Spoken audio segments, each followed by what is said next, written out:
System-wide, across our National Park Service, there is a backlog of repairs that now totals nearly $12 billion. And for decades, our park facilities have been underfunded.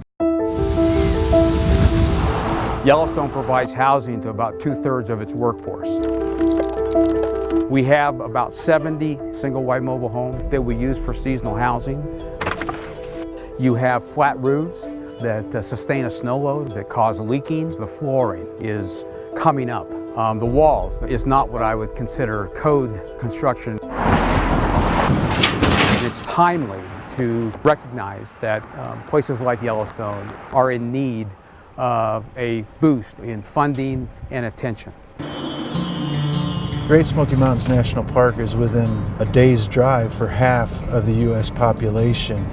There's a direct correlation between use and deterioration. You can see that the pavement is under stress here. You know, these are signs that show extreme deferred maintenance. So our region is actually a temperate rainforest. People who work for me love this area. So if it's something that's not being taken care of, you know, it impacts us personally as well as economically.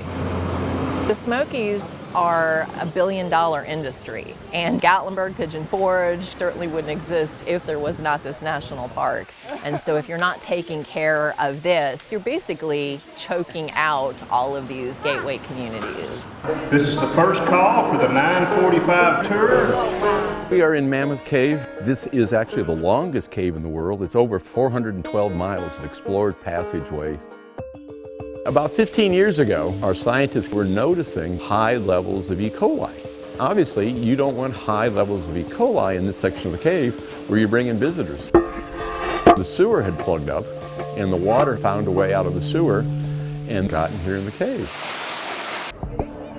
Parks often operate like small cities, and they need to be maintained properly.